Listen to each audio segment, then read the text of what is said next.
পাড়ার এক কাকিমা বলছে আমার শ্বশুরকে ব্যাংক অ্যাকাউন্ট নাম্বার বা প্যান কার্ড আধার কার্ড চাইলে কোনো মতেই দেবে না। বুঝতে পারলেন? এই হচ্ছে অবস্থা। 12 পাতার ফর্মে মানুষের অসুবিধা নেই, কিন্তু ওখানে যা যা চেয়েছে Aadhaar card, PAN card, bank account number, পরিবারের সমস্ত সদস্যের, এটা মাথায় ঢোকাবেন। এখন আধার কার্ড, প্যান কার্ড আর ব্যাংক অ্যাকাউন্ট পেয়ে গেলে যে কোনো মানুষ আপনার অ্যাকাউন্ট খালি করে দিতে পারে।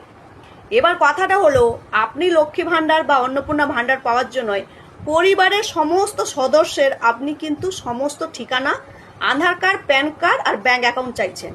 কিন্তু ব্যাপারটা হলো, সবাই কেন দেবে? কেন দেবে? এই ফর্মটা আপনি যখন হার্ড কপিটা ফিল আপ করে আপনি দিতে যাবেন, একের পর এক হাত যাবে একদম উপর লেভেলে যাওয়া অবধি। এবার প্রত্যেকটা পরিবারের সদস্যের সমস্ত ডিটেলস কিন্তু চলে যাবে।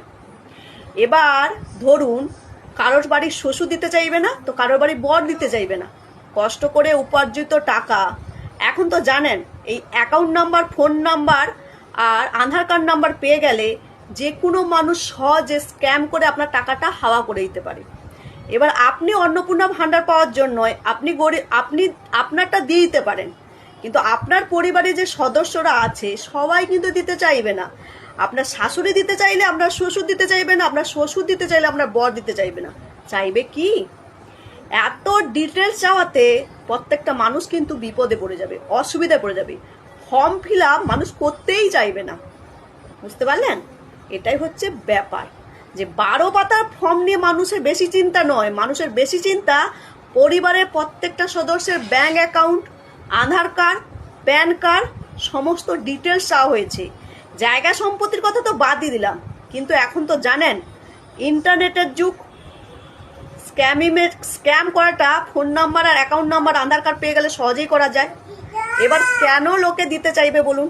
কারোর পরিবারে তো মানে আর যার বিয়ে হয়নি তার বাবার নাও দিতে চাইতে পারে, কারোর দাদা নাও দিতে চাইতে পারে। দেবে কি? পরিবারে 50% মানুষই তাদের ব্যাংক অ্যাকাউন্ট, আধার কার্ড, প্যান কার্ড দিতে চাইবে না। অতএব ফর্মটাতে যা যা চাওয়া হয়েছে পরিবারের মানুষই ফর্ম ফিল আপ করতে দেবে না, টাকা পাওয়া তো দূরের কথা। বুঝতে পারছেন? মাথা রাখবেন, অ্যাকাউন্ট নাম্বার, প্যান নাম্বার আর আধার কার্ড নাম্বার পেয়ে গেলে যে কোনো মানুষ কিন্তু সহজেই আপনার ব্যাংক অ্যাকাউন্ট খালি করে দিতে পারে। স্ক্যাম করাটা সহজে ইজি হয়ে যায়। বুঝতে পারছেন? এবার বলবেন আপনি সরকারকে দিচ্ছেন। হ্যাঁ, সরকারকে দিচ্ছেন, কিন্তু ডাইরেক্ট সরকারের কাছে অব্দি যেতে কতগুলো হাত যাবে বলুন? অনলাইনেও যদি ফর্ম ফিল আপ করেন, সবাই কেন দেবে বলুন দেখি? আপনার পরিবারে 5 জন মেম্বার হলে 5 জন বা কেন দিতে চাইবে? ভেবে দেখুন দেখি। এই হচ্ছে ব্যাপার।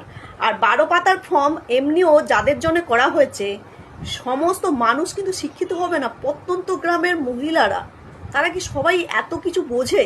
এত কিছু লিখতে পারবে, ফর্ম ফিল আপ করতে পারবে? এবার অন্য কারো কাছে যে তাকে যদি করতে হয়, সমস্ত ডিটেলস নিয়ে গিয়ে তাকে করতে হবে। যে কোনো, যদি আপনি বলেন একজন শিক্ষিত মানুষ, আপনাকে কারো কাছে গিয়ে পৌঁছে গিয়ে করতে হবে।